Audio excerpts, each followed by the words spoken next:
Good evening. Today's devotional for Our High Calling is entitled, The Grace of Sympathy. We then that are strong ought to bear the infirmities of the weak, and not to please ourselves. Romans 15 verse 1. What we all need is a more pure, Christ-like sympathy. Not sympathy for those who are perfect. They do not need it.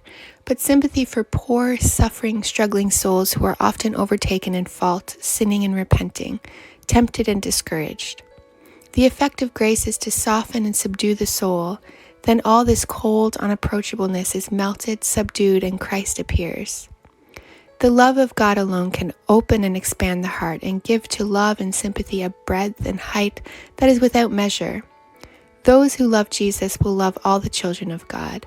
The sense of personal infirmities and imperfections will lead the human agent to look away from self to Christ.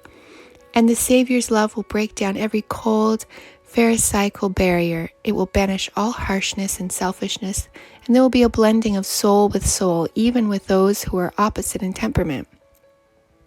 The goodness and forbearance of God, His self-sacrificing love to sinful men, must lead all who discern His grace to manifest the same, to give sympathy liberally to others.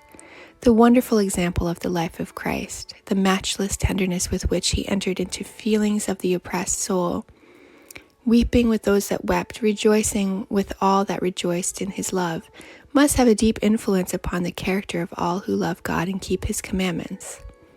They will give sympathy, not grudgingly, but liberally. By kindly words and acts, they will try to make the path just as easy for weary feet as they desire the path to be made for their feet. As we receive daily and hourly the blessing of God, we can do no less to show our gratitude than to have a kindly and selfish interest in those for whom Christ has died. Have we blessings? Yes, we have. Well, Christ says, pass them along to others, not as to a favored few, but to all with whom we come in contact. We must give grace for grace.